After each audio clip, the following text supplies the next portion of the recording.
Alright, what's up everybody? We back at it again, and as you may know from my post, I got shut down. I got some issues with my phone. As you can see, half of my screen is broke, making it really hard to do anything, and I do all my video editing from my phone. I had to break out one of my old phones so I can try to do this video, so we're gonna try to run this video. So let's get into it. That's enough of the chit chat BS. Let's roll to it. Okay, so we got another Vivek Ramaswamy video, and CNN, once again, they keep doing it to themselves, shooting himself in the foot by bringing Vivek on, and he destroys this person totally. Because Vivek will say something that's contrary to what the Democratic dogma is at the time, and they try to test him on it, and they fail every single time. But I bet they walk away thinking that they didn't. But she fails. They even cut off the damn interview on this clip that they put out. They didn't let him answer the last question, because once again, he'd probably destroyed him. But let's roll the clip. Let's see what we got. Is 2024 presidential candidate Vivek Ramaswamy. Thank you so much for joining me this morning, sir. I want to start with what I began the program with, which is this racist shooter killing 3 black people in Jacksonville yesterday. What is your reaction to the shooting? It is such a tragedy, and my heart goes out to those families. This should not be happening in the United States of America, and it is wrong. The reality is we have a mental health epidemic in this country. There are reports that this particular individual, the perpetrator, was indeed evaluated for mental health deficiencies as well. And I think we need to have the courage in this country to bring back a practice of putting back psychiatrically ill people who pose a risk to their communities into psychiatric institutions, not just drugging them up, but faith-based approaches and other approaches that fill our longing for purpose and meaning in this country. I think it is just a shame that we even have mass shootings like this, be it the one that happened in Florida, be it the recent one, the Nashville shooter in a Christian school, killing 6 in a school. We have to address that mental health epidemic, and we need leaders with the courage to do it. But my heart goes out to those families, and I hope something like this never happens again. Mental health is one aspect of these shootings, and apparently, and we're still learning a lot about what happened. The facts are still coming out. Also, this was very much apparently racially motivated. The sheriff there said point blank that this shooter had manifestos coming, 3 manifestos, and said specifically that he went Just to like this most dollar mentally store with the deranged intent people of killing black people. Normal people don't do that. I think that is heinous and deserves to be called out for what it is. Yep. The reality is we've created such a racialized culture in this country in the last several years that right as the last few burning embers of racism were burning out, we have a culture in this country largely created by media and establishment and universities and politicians that throw kerosene on that racism. And I can think of no better way to fuel racism in this country than to take something away from other people on the basis of their skin color. Yes, sir. I've been saying that for years.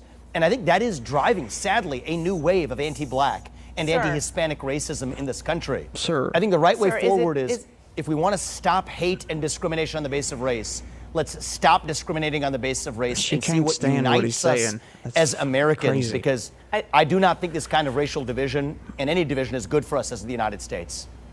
I believe that there are a lot of people of color in this country who don't think it was just lasting embers of racism, but that a lot more work had to be done, particularly given the history of the systemic racism in this country with slavery and beyond. I want to ask you about a comment that you made about white supremacy in Iowa on Friday.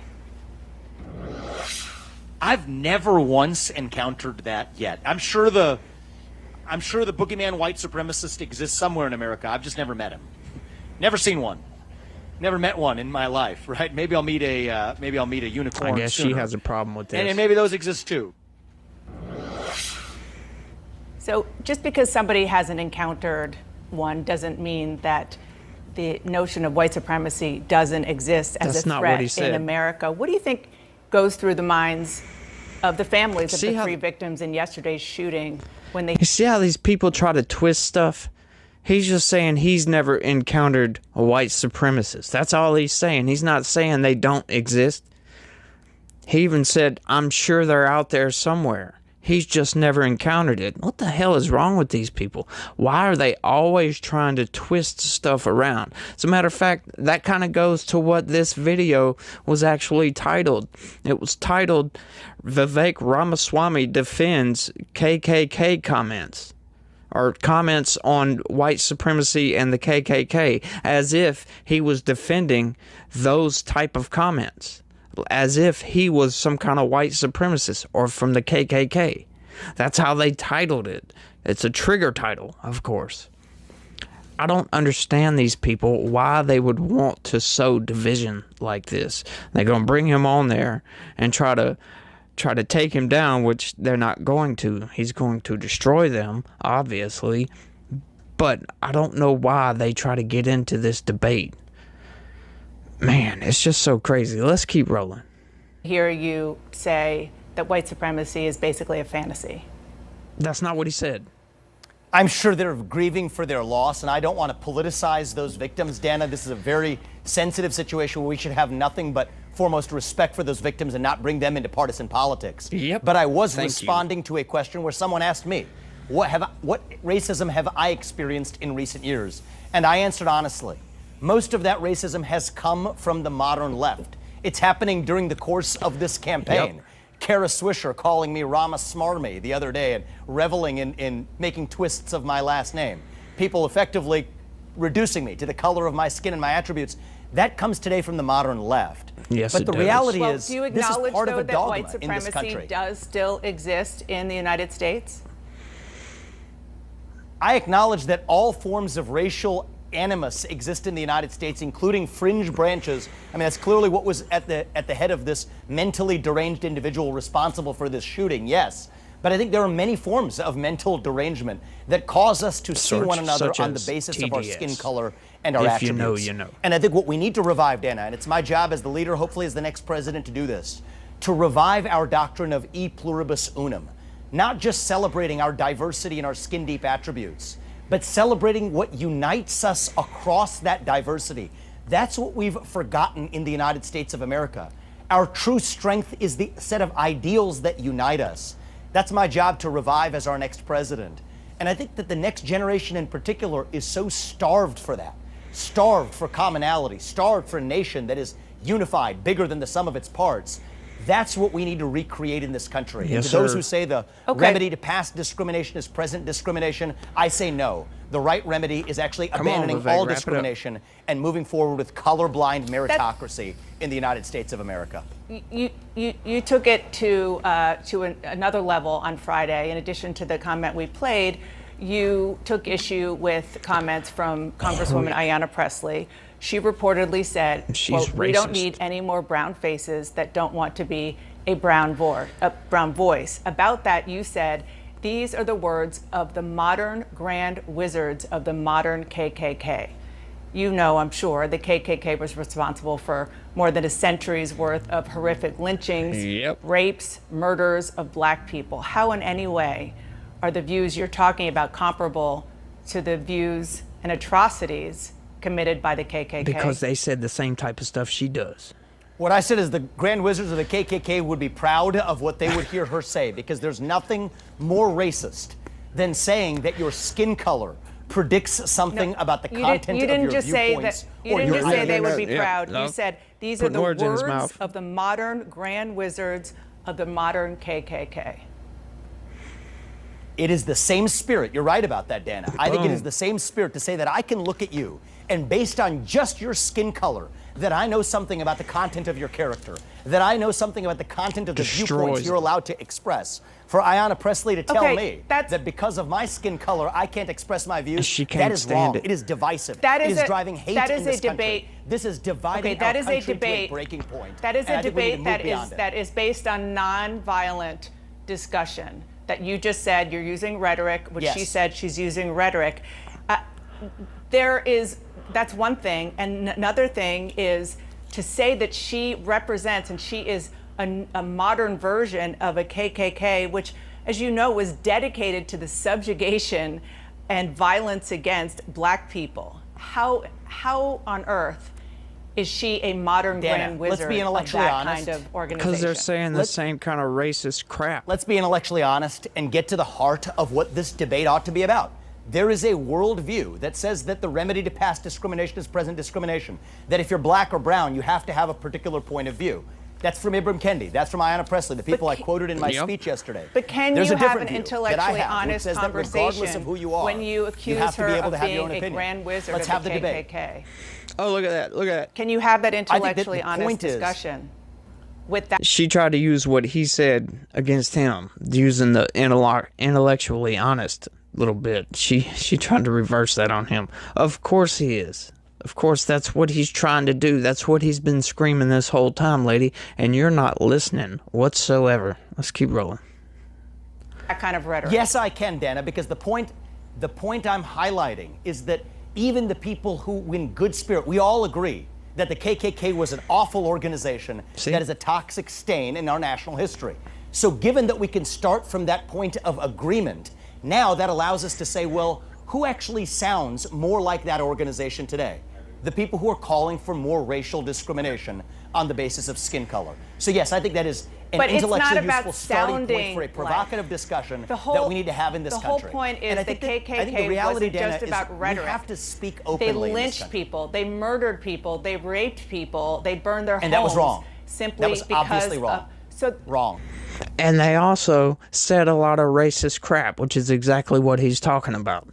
And if you notice, her vocals are a little bit louder than his, so when she decides to talk over him, you can mostly hear her and you can't hear him as well. That kind of crap pisses me off too.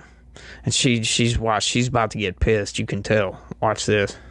Okay, so again, that is obviously a wrong if you want thing to for have them an to have done. intellectual Absolutely. discussion, do you think that maybe comparing her to the Grand Wizard and the notion of what she said to being a modern leader of the KKK was maybe a step too far, or you stand by what you said? I stand by what I said to provoke an open and honest discussion in this country. Because there is a gap, Dana, between what people will say in private today and what they will say in public. I think we need to close that gap. I think we need to have real, open, honest, raw conversation as Americans. That is our path to national unity. And there are many Americans today who are deeply frustrated by the new culture I'm of just not sure anti-racism how that's really racism in new provoking a clothing. discussion- And we need to have that debate in the open. What are you talking about? Not sure how saying provocative stuff will provoke a discussion on this. That's exactly why he's here, because he said that. You brought him on the television. So what in the hell are you talking about? You don't know how saying stuff like that would provoke a conversation. When in fact, that's exactly what is going on right now. See how these people work? They're trying to get in there and make him look evil. And they're looking dumb.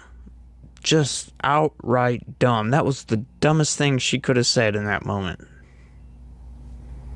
Well, not necessarily the dumbest, but that was a very dumb thing to say on live television. Let's keep rolling. Dan, I think I'm that not you're so doing, sure how with due provoking respect, a what many in the discussion media do, of- picking on some fringe comment in the context of a broader context that I was offering it in a speech. Make it All right, so avoiding you the just said meat that your of the comment issue. was fringe. Let's have the courage to confront the meat of that. No, I'm saying you drew a You fringe just comment from a described your much comment longer as fringe. speech. As No. I described you picking one fringe comment from a long speech that I gave to duck debate from the real issue that I think you don't want to have, Dana, because I think you probably agree with me on this. That this is toxic I think that rhetoric this debate- from leading politicians I think that this debate on dividing is- us on the basis of race. And I want to have I the think open this debate. debate is fascinating and interesting and opening and opening. important. What I did was I do too. explain to our viewers that you were asked a question and you took it to a point where you called a sitting member of Congress who is black, who was having discussions about race, Racist.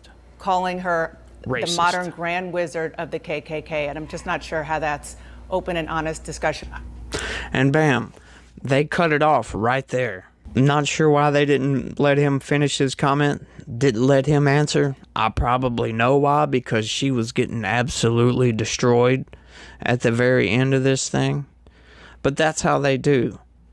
CNN, I swear, they're never going to learn their lesson.